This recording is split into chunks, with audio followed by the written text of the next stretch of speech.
Hello Millies, welcome back to Dollmill. Guess what the theme of this project is? If you said video games, you got that right. Once again, this video is a collaboration between me and a few other awesome YouTubers and doll customizers.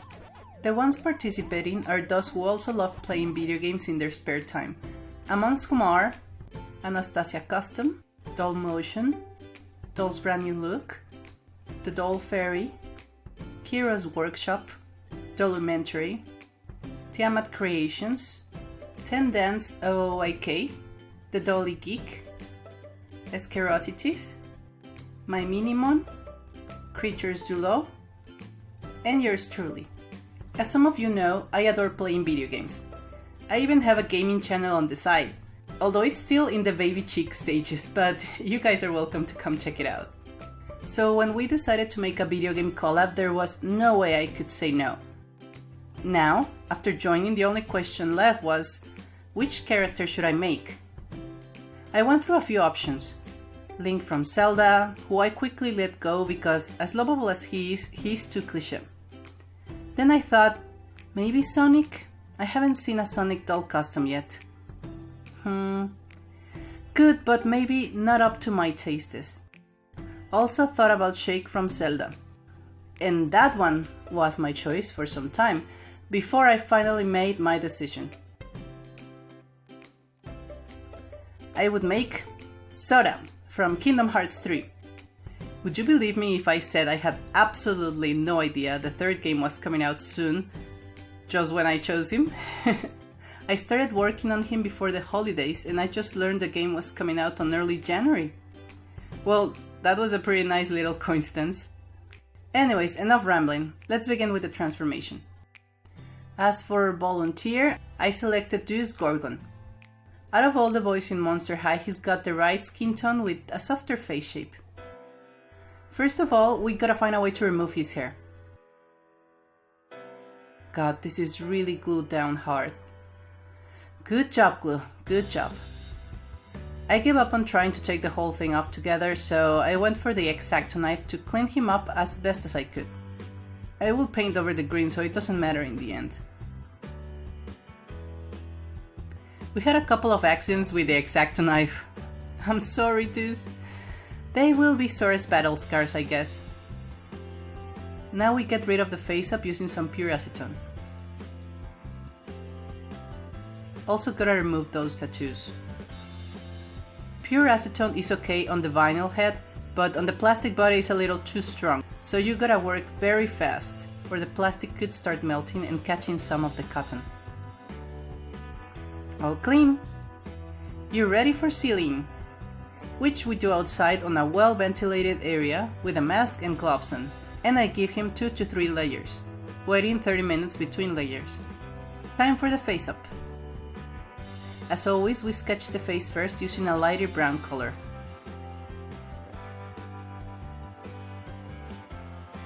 Sora has very soft and childish-like features, which Deuce's mold doesn't do justice at all. Maybe I should have tried using a girl's head for this project and try to match the skin tone. Oh well, I'm sure I can make it work well enough.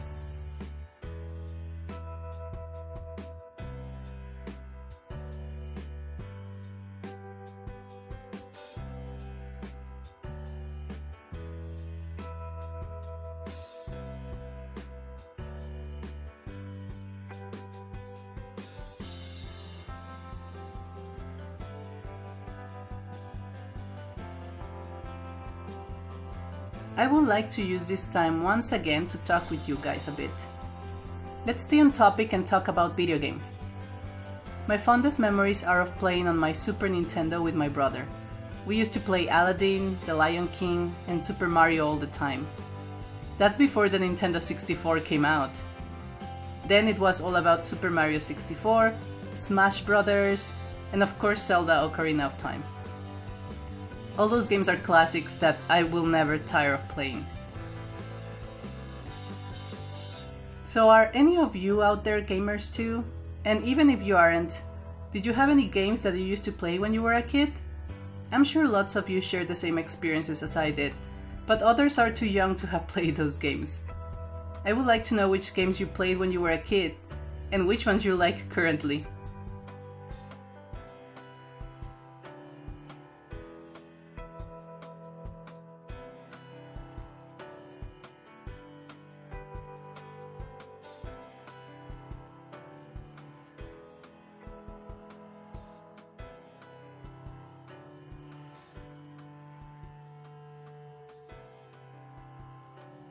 We finish the face up by adding some Tamiya gloss to the eyes and lips and switch to another task. Let's get working on the hair. I'm gonna use some acrylic yarn, 2 different shades of brown to get some nice highlight effects. We measured the length and tied the strings to any firm wire. I forgot my trusty hanger, so I used a wire fruit ball. Hey, improvise with what you have at hand.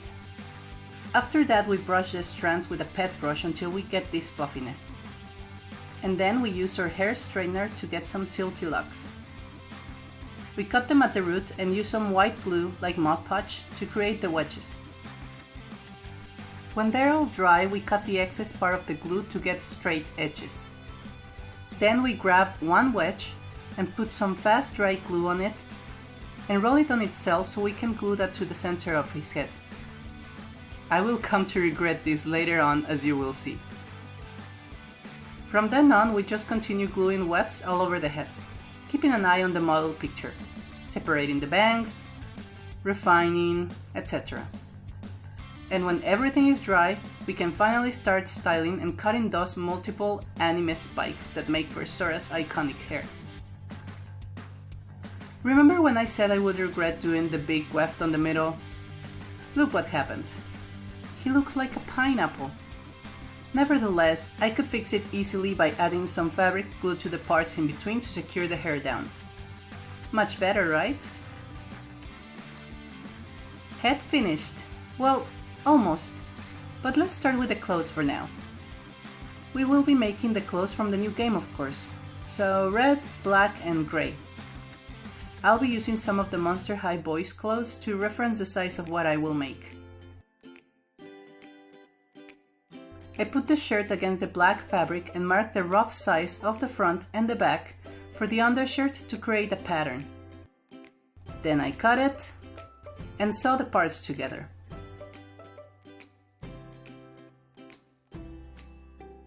I'm getting the velcro from this old shirt so I can use it on the undershirt. I haven't been able to find this type of small soft velcro to use on my doll clothes, so I'm borrowing when I can. For the pants, I had no reference whatsoever. They're so big and baggy. I had to use the pattern I had for the girls' tights and reimagine the pattern from there. It took a few tries, but eventually I managed to make one that fit correctly. I totally forgot about the pant cuffs, so I had to improvise and add them at the end. I added some elastic at the top to keep the pants in place on his hips. We knot the 2 ends of the strings and cut the excess to make sure it's not visible. Now we gotta find a way to fill up those pants. I guess some cotton fluff should work well. Just grab bits by bits and stuff them down those pants until you can see them take the correct form.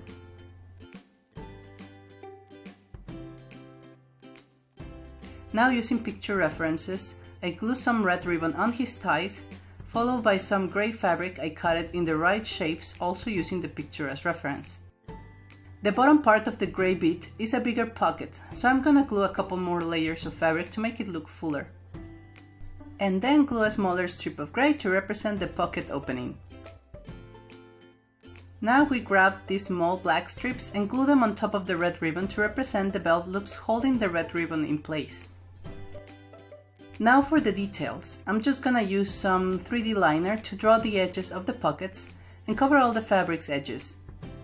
It's going to take about 12 hours to dry, so let's work on something else meanwhile, like the jacket. Using some leftover fabric from our failed pants attempts, I draw a new pattern for the jacket. Just slightly bigger so it will fit over the undershirt. Then we sew it in the same way we did the undershirt. Only this time we need sleeves. To sew a sleeve, you need to do it with both the shirt and sleeve with right side up together, and the sleeve facing the inside so when flipped over it covers the stitches. I'm not good at explaining sewing, guys, so I recommend looking for advice somewhere else. Oh, but before sewing, we glue the gray stripe of fabric on the middle of the sleeve, and also a red ribbon at the end, which I forgot to record, but you can see it there. And the sleeves are attached. Now we cut some gray fabric in the shape of small pockets and glue them to the front of the jacket. And then on top of them, some white stripes as per the design. I bought some doll zippers a while back from eBay, so this seems like the perfect time to use them. The color is not right, but I'll correct that later. The hoodie is next. I'm using the hoodie pattern from DG Requiem on Etsy. I cut 2 parts in red and 2 in black. I glue the blacks to each respective matching red parts, and then, making sure the red sides touch, I saw the edges and flip it over to get something like this. We'll fix those messy edges, don't worry. I totally forgot to record this part, but you just basically saw the neck of the hoodie to the neck of the jacket. What bothers me is that you can see the red through the black on the hoodie. We'll have to paint it to cover it later. We grab some more red ribbon and glue it from the top of the zipper all around the hoodie to the other side where the zipper begins. Then we fold and glue the other side to make it look like a perfectly decent hemmed hoodie. Cheating, hooray! Time to close the sides of the jacket. We grab the ends and make sure the right sides are touching. Then we pin them to secure them so it is easier to sew. When both sides are sewn, we can turn the jacket over to the right side. Looking good so far. Next we glue a smaller ribbon on each side of the jacket to cover the stitches made by sewing the zippers. And then we cut some red fabric in the shape of triangles and glue them to form the jacket lapels. We are making great progress with the jacket so far. I got myself some 3D liner in white this time to draw the details around the pockets and to hide once again the edges of the unhemmed fabric. Gonna take advantage of this moment to draw the white line on the neck of his undershirt. And when that's finally dry, I use some black paint to cover the red inside the hoodie. Plus to draw the plate style pattern on the lapels. Then we finish up with one more line of the 3D liner around the edges of the lapels. The pens are dry now, so we can grab some gray acrylic and paint over the purple to match the design. Also, a smaller part of the pockets is a brighter gray, which I didn't have laying around, so I'm just gonna go ahead and paint it a little brighter. At this point, when I was checking the design for what to do next, I found out I didn't leave enough room for the back pockets. Damn it. Well, nothing else to do. Still looks cool.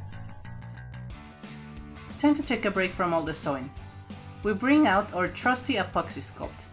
Grab the same amount from each container and mix them thoroughly. Sora has lots of belt buckles, so I'm gonna start doing those. A bigger one for his belt and the rest for his boots. I also made his tiny necklace crown and found this BJD necklace I've had laying around for years. Should work great for us. The gray color of the epoxy sculpt doesn't really match the silvery design, so I'm gonna go and grab some silver acrylic and paint them over. Taking advantage that I took out the paint, I'm also gonna paint the zipper and the white 3D line from the lapels. For the belt I didn't have any nice leather, so I grabbed some foam, yellow because I also didn't have black, and I just painted it over. After that I glued some, whatever those things are called, I'll call them snappers. And to finish, I glued the shiny belt buckle we just made.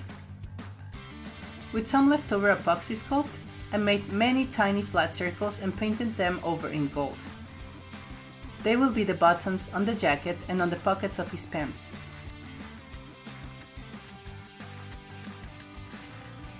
The gloves are easy, I thought innocently. They weren't so hard, but also not as easy as I had thought. I just enveloped his arms in grey fabric and measured. Cut the shape, glue some white fabric on the edge, followed by some red. Then I pinned them on the arm, right sides touching, and started to sew. Then glued another red ribbon on the side of the hand, and finally turned them inside out once done. I painted with brighter gray the lighter areas of the gloves. So much paint on fabric this time. Does not feel right, let me tell you that. And the last detail, the small circle at the top. We'll leave the gloves for now, we're almost done. Let's turn for the shoes. Our volunteer, Heat Burns, will help us today to make Sora's boots. I'm doing watercolors paper mache technique, please go check out her channel.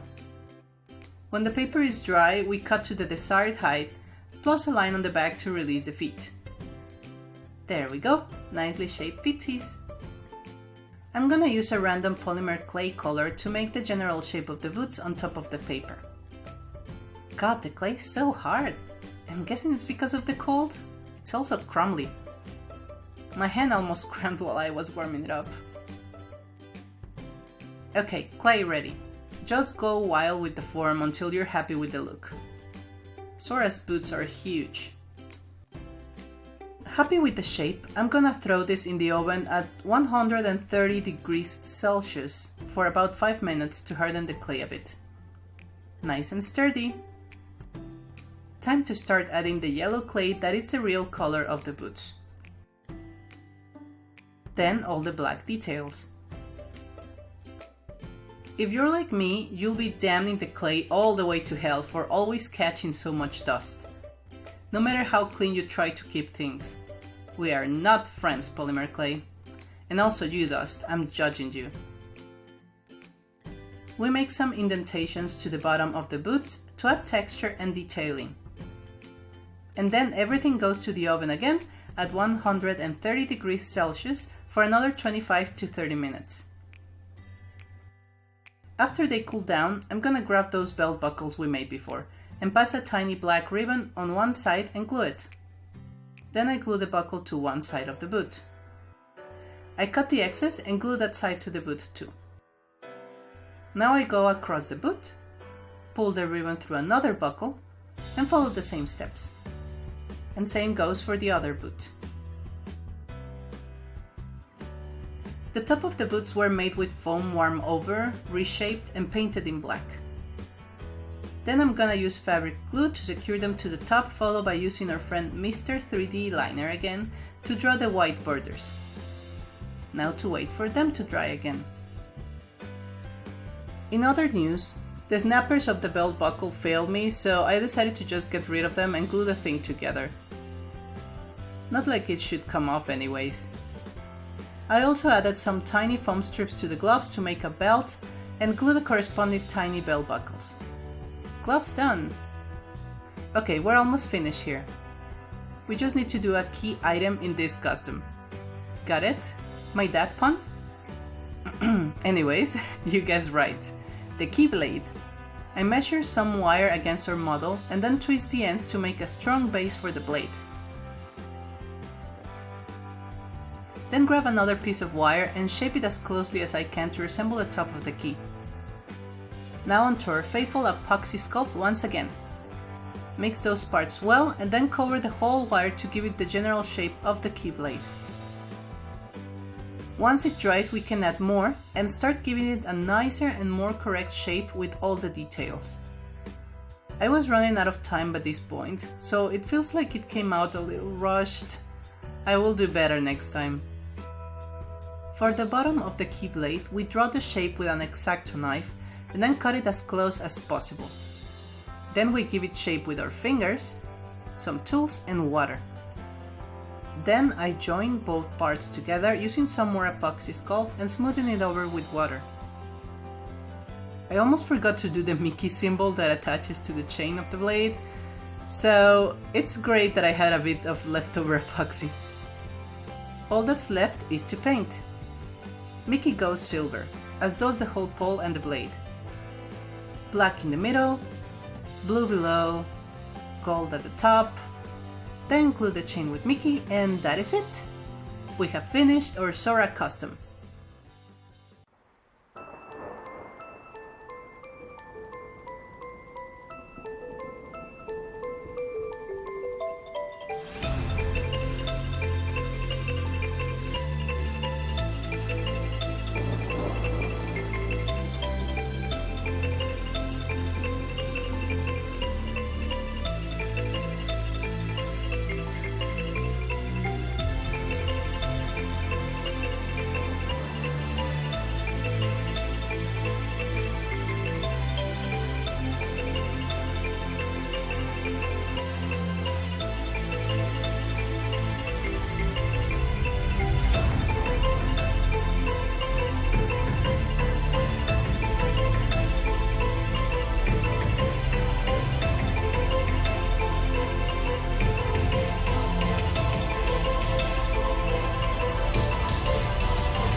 all done! How about that, huh? This one was a bit more work than I had calculated, but in the end I'm very happy with the turnout. Sora is a character that has been around for a long time now, and even though I was never super involved with the Kingdom Hearts fandom, I've always liked his character and the video games. So I'm very happy I had the chance to bring his character to life through a custom. If you get the chance, please go check out all the other videos from this collaboration. All the characters are amazing and incredibly well crafted and make me super giddy just looking at them. My inner gamer is all jumpy. I'm super honored to have worked once again with such an amazing group of artists. Let's keep up the great work, everyone! I will leave the links to all their channels and to the video game playlist in the description below. I also wanted to thank all my absolutely wonderful patrons who keep their faith strong in my work. All your support is forever treasured, guys. If you wish to get some behind the scenes action, you are welcome to join my Patreon family. Also, please consider subscribing to the channel and the rest of my social media so you don't miss any new updates. I hope you enjoyed watching this video and I hope you are having a nice relaxing day, just like Sora is having here. I will see you in the next one. Tschüss!